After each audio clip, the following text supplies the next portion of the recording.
Assalamualaikum warahmatullahi wabarakatuh. Perkenalkan, nama saya Rafki Azmi Guzri dengan NIM 210301001. Saya dari Prodi Agroteknologi Fakultas Pertanian Universitas Sumatera Utara. Pada video ini, saya akan menjelaskan mengenai pengamatan jamur mikroskopis dan jamur makroskopis. Nah, pertama saya akan menjelaskan tentang jamur mikroskopis yang tumbuh pada tempe. Nah, tentu kita sudah tahu semuanya mengenai tempe ya.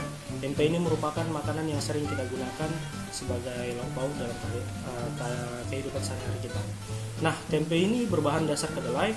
Tempe juga memiliki kandungan gizi yang cukup tinggi, terutama protein. Nah, sebagai informasi, tekstur tempe ini teksturnya itu kompak, padat, dan berwarna putih. Nah, warna putihnya itu merupakan hasil kerja dari genus Rhizopus yang ditambahkan sebagai inokulum saat pembuatan tempe. Nah, kita menyebutnya itu ragi biasanya.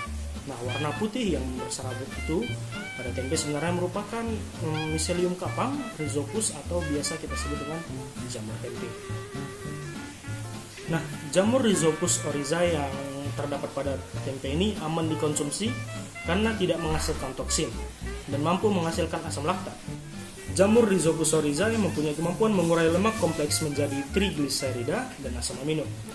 Jamur ini berhabitat di darat sebagai saprofit. Nah, bagaimana sih cara menumbuhkan jamur mikroskopik terhadap tempe? Yang pertama, kita sediakan dulu tempenya, lalu kita masukkan ke dalam wadah dan kita tutup, lalu kita biarkan selama kurang lebih 3 hari. Seperti ini ada wadahnya, masukkan, kita tutup, dan ini akan kita biarkan lebih kurang selama 3 hari. Nah, setelah 3 hari tempe yang sudah kita amankan atau kita diamkan, lalu kita buka, dan tempe tersebut sudah mulai ada pertumbuhan jamur. Nah, kira-kira seperti inilah pertumbuhan jamur terhadap tempe. Klasifikasi jamur Rhizopus oryzae, kingdomnya itu fungi, divisinya Zygomicota, kelasnya Zygomycetes, ordo Murocales, familia Mucoraceae, genusnya Rhizopus, dan spesiesnya adalah Rhizopus oryzae. Syarat tumbuh jamur.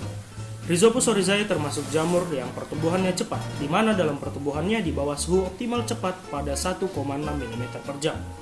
Pertumbuhan Rhizopus oryzae dapat tumbuh pada suhu 7 derajat Celcius hingga 44 derajat Celcius, dan suhu paling optimal adalah 37 derajat Celcius. pH-nya itu adalah 4,5 sampai 7.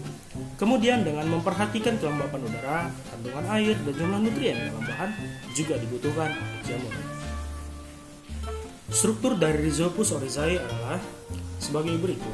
Struktur tubuh Rhizopus oryzae mempunyai 3 tipe hifa, yaitu sebagai berikut: 1 stolon hifa, 2 rhizoid hifa, 3 sporangiofor hifa. Lalu Rhizopus oryzae mempunyai stolon. Nah, rhizoidnya berpigmen atau berwarna dan mempunyai sporangiospora. Tinggi sporangiospora jamur ini antara 1,5 sampai 2,5 mm. Sporangiospor tegak, terlihat sederhana atau bercabang dengan warna kekuningan atau sampai coklat tua. Sporangium yang dimiliki oleh jamur ini terlihat banyak. Sporangium berbentuk bulat, sebagian besar ketika muda berwarna keputihan dan setelah matang berwarna kehitaman.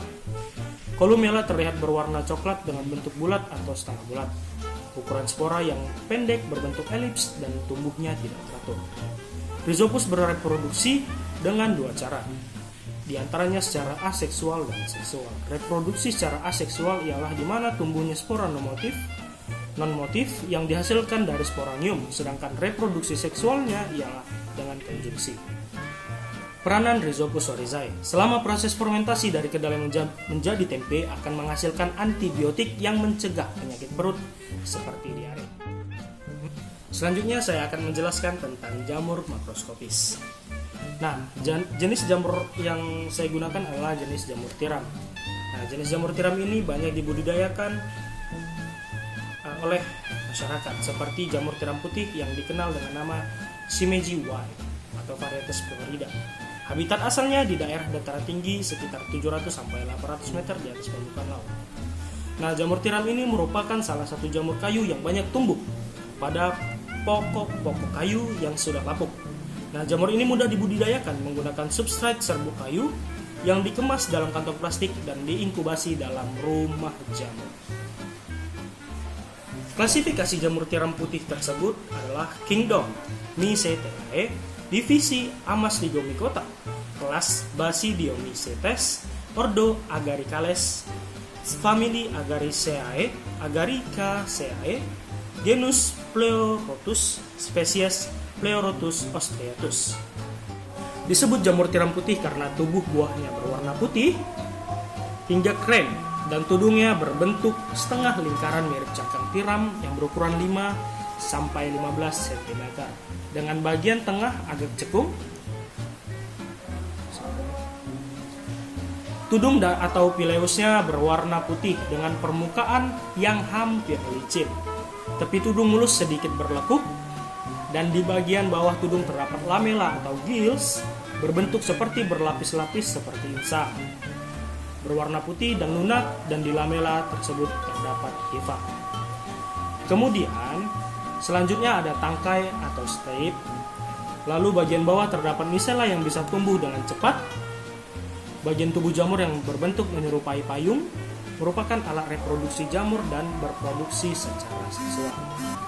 Syarat tumbuh jamur. Faktor-faktor lingkungan yang mempengaruhi pertumbuhan jamur antara lain, yang pertama adalah air. Kandungan air yang terlalu rendah menyebabkan pertumbuhan dan perkembangan miselium jamur terganggu. Sebaliknya, bila kandungan air terlalu tinggi, menyebabkan miselium jamur akan membusuk dan mati. Suhu. Yang kedua adalah suhu. Pada umumnya jamur akan tumbuh dengan baik pada kisaran temperatur antara 22 sampai 28 derajat Celcius. Yang ketiga adalah tingkat keasaman atau pH. Pada pembentukan tubuh buah, kondisi keasaman agak netral, yaitu pada pH 6,8 hingga 7,0. Yang keempat adalah kelembapan. Secara umum, jamur memerlukan kelembapan yang cukup tinggi. Kelembapan itu antara 95 sampai 100%. Nah, yang kelima adalah cahaya. Jamur sangat peka terhadap cahaya matahari secara langsung. Tempat-tempat yang teduh sebagai pelindung seperti di dalam ruangan merupakan tempat yang baik bagi pertumbuhan dan perkembangan jamur. Dan yang keenam adalah nutrisi. Untuk kehidupan dan perkembangan jamur itu memerlukan makanan dalam bentuk unsur-unsur kimia misalnya nitrogen, fosfor, belerang, kalium, karbon yang telah tersedia dalam jaringan gayung. Nah, jamur tiram atau Pleurotus ostreatus ini merupakan salah satu jamur yang termasuk ke dalam golongan jamur edible atau golongan jamur yang dapat dimakan, dan jamur ini memiliki rasa yang enak. Nah, sekian video dari saya. Wassalamualaikum warahmatullahi wabarakatuh.